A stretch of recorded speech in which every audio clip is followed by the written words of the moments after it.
स्वागत है आप सभी को फिर से बायोलॉजी बूम्स में। मैं सुमित कुमार आप सभी को तहे दिल से स्वागत करता हूं। आज हम लोग जेनेटिक्स एंड एवोल्यूशन का अगला टॉपिक्स पढ़ेंगे। जेनेटिक्स के बारे में और मेंडल्स के जो उनकी सफलता का क्या कारण था वो आज हम लोग इस वीडियो में कवर करेंगे। तो हम लोगों ने पिछले वीडियो में जो कवर किया था वो एक जेनेटिक्स के ऊपर लेक्चर्स था। आज हम लोग जानेंगे जेनेटिक्स क्या है, जेनेटिक्स के अगले यानी जेनेटिक्स कितने प्रकार के होते हैं, जेनेटिक्स के फादर कौन होते हैं, जेनेटिक्स शब्द का खोज किसने किया। इन सभी क्वेश्चन को हम लोग इसमें बारी बारी से कवर करते चलेंगे। तो आप हमारे साथ अंत तक बने और वीडियो को अंत तक देखें। अगर आप अंत तक बने रहते हो तो आपको इसमें हर एक अच्छा टॉपिक्स मिलेगा जिससे आपको लाभ मिलेगा। तो आइए ज़्यादा देरी ना करते हुए हम अपने वीडियो को स्टार्ट करते हैं। जेनेटिक एंड एवोल्यूशन हमने पिछले वीडियो में जो लेक्चर्स में हमने दिया था वह जो होता है जेनेटिक्स जो होता है, जेनेटिक्स क्या होते हैं हमने बताया था कि ये गुण को क्या करता है, ट्रांसफॉर्मेशन करता है। यानी एक स्थान से एक बॉडी से दूसरे बॉडी में ट्रांसफर करता है, संचरण करता है। तो ये हमारा कहलाता है यानी कि आनुवंशिक जो होता है एक प्रकार का गुण को दर्शाता है। और यह गुण क्या होता है, एक पीढ़ी से दूसरी पीढ़ी में जाता है। ये हमने पिछले वीडियो में डायग्राम के रूप में दर्शाया था। तो आइए जानते हैं कि आनुवंशिकी क्या है, यानी आनुवंशिक क्या है जिसको हम लोग जेनेटिक्स कहते हैं। तो कहता है कि आनुवंशिक विज्ञान की वह शाखा है जिसके अंतर्गत माता पिता तथा संतान के समान या असमान गुणों का अध्ययन किया जाता है। यानी हमने बताया कि जो आनुवंशिक होता है यह एक विज्ञान की वैसी शाखा होती है जिसके अंतर्गत माता पिता तथा संतान के समान या असमान गुणों का अध्ययन किया जाता है। उसे हम लोग कहते हैं आनुवंशिक कहते हैं। ठीक, कहने का मतलब ये एक ऐसा ब्रांच होता है जिसमें माता पिता के जो उनके गुण होते हैं उनके अगले संतानों में जो गुण संचरण होता है, ट्रांसफॉर्मेशन होता है, उस गुणों का हम लोग क्या करते हैं, इसमें हम लोग स्टडी करते हैं, अध्ययन करते हैं। दैट कॉल इज क्या चीज़, जेनेटिक्स। ये क्या कहलाते हैं, जेनेटिक्स कहलाते हैं। क्या चीज़ का, तो माता पिता और उनके संतान का क्या करना, गुणों का अध्ययन करना। यानी उसका गुण क्या होता है, जरूरी नहीं होता है कि जो माता पिता का गुण होता है वह उसका मतलब हूबहू एकदम वैसे ही वो हो। ये क्या होता है, एक मानवता के गुण को दर्शाता है। यानी कि वह मानव को ही जन्म दे सकता है, न कि अन्य जानवरों को दे सकता है। यानी कि मानव का गुण संचारण होता है। ठीक, तो ये हमारे कहलाते हैं जेनेटिक्स कहलाते हैं। अब आता है हमारा आनुवंशिकता यानी कि हेरेडिटी जो होता है ये क्या कहलाते हैं। तो देखिए कहता है कि पैतृक लक्षणों का संचरण होना ही आनुवंशिकता कहलाता है। किसका, पैतृक लक्षणों का। यानी पैतृक लक्षण का अर्थ होता है पिता का लक्षण का संचरण होना ही क्या कहलाता है, आनुवंशिकता कहलाता है। और यह आनुवंशिकता कहता है कि यह संचरण एक पीढ़ी से दूसरे पीढ़ी में जनकों यानी कि पेरेंट्स के युग्मकों के द्वारा होता है। किसके द्वारा, तो युग्मकों के द्वारा होता है। यानी कि जो पैतृक लक्षणों का जो संचरण होता है, ट्रांसफॉर्मेशन होता है, वह किसके द्वारा होता है, तो गैमेट्स के द्वारा होता है। यानी कि युग्मक के द्वारा होता है एक पीढ़ी से दूसरे पीढ़ी में। तो वही चीज़ कर रहा है कि एक पीढ़ी से दूसरे पीढ़ी तक संचरित होने वाले गुण को हम लोग क्या कहते हैं, पैतृक गुण कहते हैं या आनुवंशिक गुण कहते हैं। ये हमारे होते हैं हेरिडिटी होते हैं और ये हेरिडिटी हमारे क्या कहलाते हैं, आनुवंशिकता कहलाते हैं। ये अब हम बताएंगे कि आनुवंशिकता का पिता कौन है। इसका एक छोटा सा डायग्राम करके आपको अगर नोट करना हो नोट कर सकते हैं।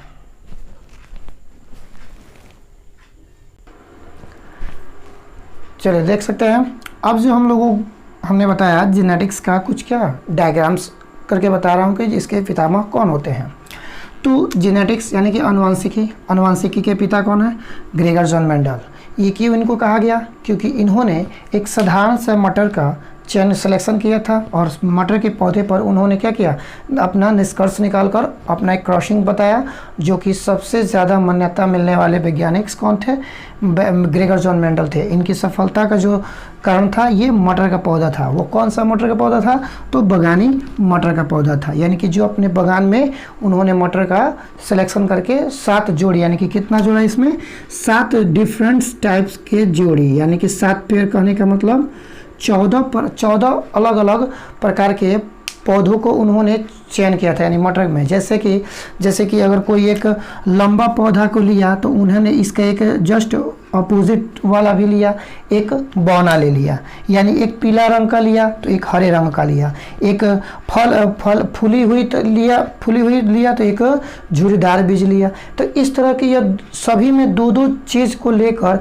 इन्होंने 7 जोड़ी मटर के पौधों को सिलेक्शन करके वो अपना क्या किया, उन्होंने अपना मतदान को मत दिया, और जिसके कारण से इनकी मान्यता क्या हुई, काफ़ी ज़्यादा मान्यता प्राप्त हुआ। लेकिन उनके जीते जी उनकी मान्यता प्राप्त नहीं हुआ। कब, क्योंकि हमने जस्ट इसके पिछले वीडियो में बताया कि उनके मरने के बाद क्या हुआ, उनको नोबेल पुरस्कार से पुरस्कारित किया गया था, जो कि 3 वैज्ञानिकों ने यह बतलाया कि यह जो थे इनका जो क्या था, इनका जो सिद्धांत था वह सबसे पॉपुलर था, सबसे अच्छा था, सबसे अलग था। इसलिए बाद में लैमार्क का सिद्धांत को काटकर इनके सिद्धांत की मान्यता को दिया गया। साथ ही साथ सन 1900 में क्या किया गया, इनको नोबेल पुरस्कार से पुरस्कारित किया गया, यानी कि मरने के बाद से इनकी मान्यता दिया गया। तो देखिए अब आता है अनुवांशिकी शब्द का। अनुवांशिकी जो शब्द होता है उसका नाम किसने दिया, यानी कि हेरेडिटी होता है जो उसका नाम किसने दिया था, तो वाटसन ने दिया था। कब दिया था, तो सन 1903 में दिया था।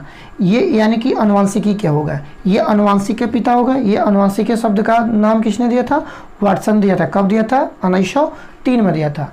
एक आता है आधुनिक अनुवांशिकी, यानी कि मॉडर्न जेनेटिक्स। तो मॉडर्न जेनेटिक्स का कौन है, T.H. मॉर्गन है, T.H. मॉर्गन है। उसी तरह से कृत्रिम यानी कि आर्टिफिशियल जेनेटिक्स, तो आर्टिफिशियल जेनेटिक्स किसको कहा जाता है, डॉक्टर H. खुराना को कहा जाता है। इन्होंने जीएम के बारे में यानी कि निष्कर्ष निकाला था, यानी प्रयोगशाला में जीएम किया, यानी कि प्रयोगशाला के लिए, प्रयोगशाला कहने का अर्थात जेनेटिकली मॉडिफाई करके इन्होंने पौधों को क्या किया, यानी कि एक अच्छे प्रकार के नस्ल को देने की प्रयास किया। इसलिए इनको डॉक्टर H. खुराना के नाम से जाना जाता है, यानी कि यह एक आर्टिफिशियल कृत्रिम को इन्होंने दिखाया, यानी कि एक अच्छे किस्म के प्रकार के पौधों का डेवलपमेंट करने वाले कौन से वैज्ञानिक है, तो डॉक्टर H. खुराना को कहा जाता है। ठीक है, चलिए अब आता है जीन शब्द, यानी कि जीन शब्द जो होता है, जीन शब्द का खोज किसने किया था, तो जोहानसन ने किया था। किसने, जोहानसन ने। उसी तरह से हार्मोन्स होते हैं, तो हार्मोन शब्द का किसने किया था, बेलिस स्टार्लिंग ने किया था। ठीक, एक जीन एक एंजाइम्स का किसने किया था, बिडल टैटम ने किया था। ये था एक छोटा सा इसका डायग्राम, जो कि इसमें से लगभग जितना क्वेश्चन ये दिया गया है सभी समझ सकते हैं कि आपके ये कॉम्पिटिटिव में भी पूछ सकता है, आपके इंटर लेवल में भी पूछ सकता है। तो इसलिए आप इसको क्या कीजिए, रट जाइए, इसको नोट करना हो आप नोट कर लीजिए। अब हम लोग इसके मेंडल्स के सफलता का क्या कारण था ये अब हम लोग जानेंगे। चलिए दोस्तों देख सकते हैं, अब हम लोग जानेंगे मेंडल के सफलता का कारण, यानी कि आखिर में क्या कारण था कि मेंडल को सफलता हासिल प्राप्त हुआ। तो जाहिर सी बात है कि ग्रेगर जॉन मेंडल्स यानी कि पिता जेनेटिक्स ऑफ फादर्स कहा जाता है ग्रेगर जॉन मेंडल्स को। क्यों कहा जाता है, क्योंकि उन्होंने लगभग हमने बताया था कि लगभग 34 सालों तक जेनेटिक्स के बारे में रिसर्च करने वाले वो एक प्रथम वैज्ञानिक थे, जिन्होंने यानी उनको ख़ास तौर के जीते जी तो उनको उनकी बातों को सहमत नहीं सहमत दिया गया।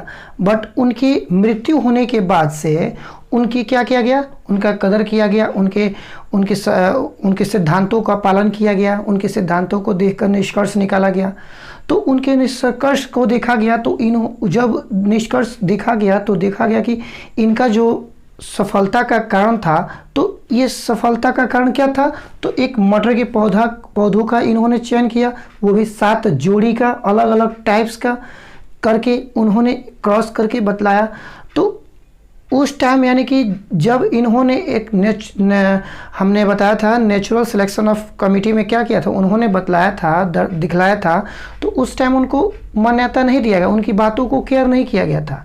लेकिन उस टाइम क्या किया गया था? उस टाइम लैमार्क्स की बातों को सबसे ज़्यादा फॉलो लोग करते थे, जो कि बाद में चल के लैमार्क्स के सिद्धांत को गलत साबित किया गया और ग्रेगर्स एंड मेंडल्स की मान्यता प्राप्त मिला। तो यानी कहने का अर्थात इन्होंने अपना एक हौसला कायम रखा, हौसला बनाए रखा। तो उसी तरह से कहा जाता है कि हाथ बंधे क्यों खड़े हो तुम उदासों के सामने, हाथ बंधे खड़े हो क्यों तुम उदासों के सामने, अरे उदास भी कुछ नहीं है हौसलों के सामने। तो कहने का अर्थात अगर आप हौसला बनाओ तो उस मंजिल को ज़रूर पा सकते हो। तो इन्होंने मटर के पौधों को 7 यानी कि अलग अलग 7 अलग अलग टाइप्स के क्या किया, बीजों का, फूलों का चयन करते गया और उन्होंने ये दर्शाया कि जो इनकी सफलता का कारण क्या था, तो साधारण मटर इनको साथ देगा, जो कि सबसे ज़्यादा साधारण मटर, इसमें सबसे ज़्यादा पॉपुलर कौन हुआ, तो लंबे और बौने पौधे का, लंबे और बौने पौधों के बीच इन्होंने जब क्या किया, क्रॉस कराया, तो सबसे ज़्यादा ये इनका जो सिद्धांत था सबसे ज़्यादा क्या हुआ, पॉपुलर हुआ, प्रचलित हुआ, जिसके कारण से ये आगे चल के सेक्स डिटर्मिनेशन में भी यही रूल लागू होता है। तो इसलिए कहने का अर्थात जो इनका था कौन कौन सा था देख सकते हैं। तो फर्स्ट था गोल तथा झुर्रीदार बीज, यानी बीज को लिया तो उन्होंने 2 प्रकार के बीज को लिया, कौन कौन से, एक तो गोल लिया, साथ ही साथ झुर्रीदार लिया, यानी कि एकदम रुखरापन लिया, यानी कि एकदम विंकलेट लिया, इस तरह के बीज को लिया। फिर उसमें एक लिया पीले तथा हरे रंग का बीज, यानी कि रंग में देखा जाए तो पीले तथा हरे रंग के 2 बीजों को लिया। फिर तीसरा देखते हैं तो बैगनी तथा सफ़ेद रंग के फूल को लिया। फिर कहता है कि फूली हुई तथा संकुरित किस्म के फल लिया उसका। फिर कहता है कि हरी फली तथा पीली फली को लेकर कराया। अक्षीय तथा शीर्षत यानी कि एक्सेलरेटरी और टर्मिनल्स जो है ये भी हैं, और साथ ही साथ 7वां जो है आपका लंबा और बौना, यानी कि टॉल और ड्राफ्ट के बीच जब क्रॉसिंग ओवर कराया गया तो यह क्रॉसिंग ओवर सबसे ज़्यादा मान्यता प्राप्त मिलने वाला था।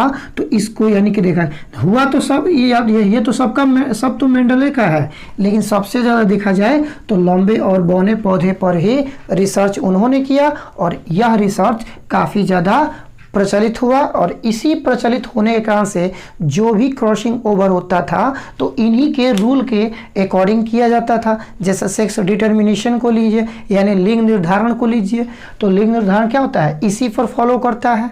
तो ये हमारा था सफलता का कारण, किसका, तो मेंडल्स का। अब आता है एक जीनोटाइप्स और एक फिनोटाइप्स। तो यानी कि जीनोटाइप्स और फिनोटाइप्स क्या होता है, कहने का अर्थात अब हम इसके बाद से पढ़ेंगे मेंडल के प्रथम नियम, यानी कि मेंडल के आनुवंशिकता का जो प्रथम नियम होता है उस प्रथम नियम में कौन से पौधे को लेकर क्रॉसिंग कराया गया, तो उसका जीनोटाइप्स और फिनोटाइप्स क्या आता है वो देख लेते थे। इसलिए पहले हम जीनोटाइप्स जानते हैं, जिसको हम लोग जीन प्रारूपी कहते हैं। तो कहता है किसी जीवों की संरचना उस जीवों का जीन प्रारूपी कहलाता है, यानी किसी भी जीवों का संरचना, कोई भी जीव ले उसकी एक संरचना बनती है, यानी स्ट्रक्चरल बनती है, वही संरचना क्या कहलाती है, तो जीन प्रारूप कहलाती है। और यह जीन प्रारूपी जो जीन प्रारूप होते हैं वह जीन के द्वारा होते हैं, यानी कहता है कि यह एक जीन के द्वारा ही प्रकट होता है। जैसे में देख सकते हैं शारीरिक गठन, लंबाई में, रंग में, रूप में, त्वचा बालों का रंग आना, ये सब क्या होता है, जीन के द्वारा प्रकट रूप से दिखाई देता है। तो इसलिए इसको कहते हैं जीनोटाइप्स। अब आता है फिनोटाइप्स, यानी कि लक्षण प्रारूपी। तो लक्षण प्रारूपी क्या होता है, किसी जीवों का जो लक्षण प्रत्यक्ष रूप से दिखाई दे, कहने का अर्थात जो अगर व्यक्ति अगर दिखाई दे कि वो उसका लक्षण आचरण कैसा है, तो कह सकते हैं ना कि वो व्यक्ति जो है वह इस टाइप्स का व्यक्ति है, इस टाइप का वो आदमी है। तो कहने का था जो प्रत्यक्ष रूप से दिखाई दे दे कि वो प्रकट हो जाए, उसका लक्षण, उसका कैरेक्टर, तो वह कहलाता है हमारा फिनोटाइप्स कहलाता है। तो ये फिनोटाइप्स और जीनोटाइप्स दो तरह के जीन प्रारूपी और लक्षण प्रारूपी हैं, जो यह क्या करते हैं, एक जीन को प्रकट करता है, दूसरा लक्षण को प्रत्यक्ष रूप से प्रकट करता है। तो ये हमारा था मतलब मेंडल्स के सफलता का कारण और जीनोटाइप्स और फिनोटाइप्स का कारण। अब हम जानेंगे जीनोटाइप्स और फिनोटाइप्स का रेशियो कैसे निकाला जाता है। उस रेशियो को देख सकते हैं, तो आप इसको अगर नोट करना हो नोट कर सकते हैं। चलिए, अगर आपको यह वीडियो अच्छा लगा हो तो ज़रूर आप लाइक और कमेंट्स करें और हमारे अगले वीडियो का वेट कीजिए, यानी कि एक जीन और एक जीन के वंशागति का जो नियम है, यानी जिसमें हम लोग को पढ़ना है मेंडल्स के प्रथम लॉस के बारे में पढ़ना है, एक संकर संकरण के बारे में पढ़ना है। तो वह वीडियो काफ़ी मज़ेदार होगा। उसमें आप क्रॉसिंग ओवर सीखिएगा, यानी क्रॉसिंग करना सीखिएगा कि कैसे क्रॉसिंग किया जाता है। तो आप हमारे साथ ज़रूर बने रहें और उस वीडियो का वेट कीजिए। तब तक लिए हमको जाने का आज्ञा दीजिए और साथ ही साथ आप अगर वीडियो को सब्सक्राइब करते हैं तो आपको वह नोटिफिकेशन मिल जाएगा, जिसके कारण से आप उस क्रॉसिंग ओवर को करना जान जाएंगे, जिसके साथ साथ आपको हर एक क्रॉसिंग करना आसान लगेगा। तो इसलिए वीडियो को लाइक और सब्सक्राइब जरूर करें। Thank you.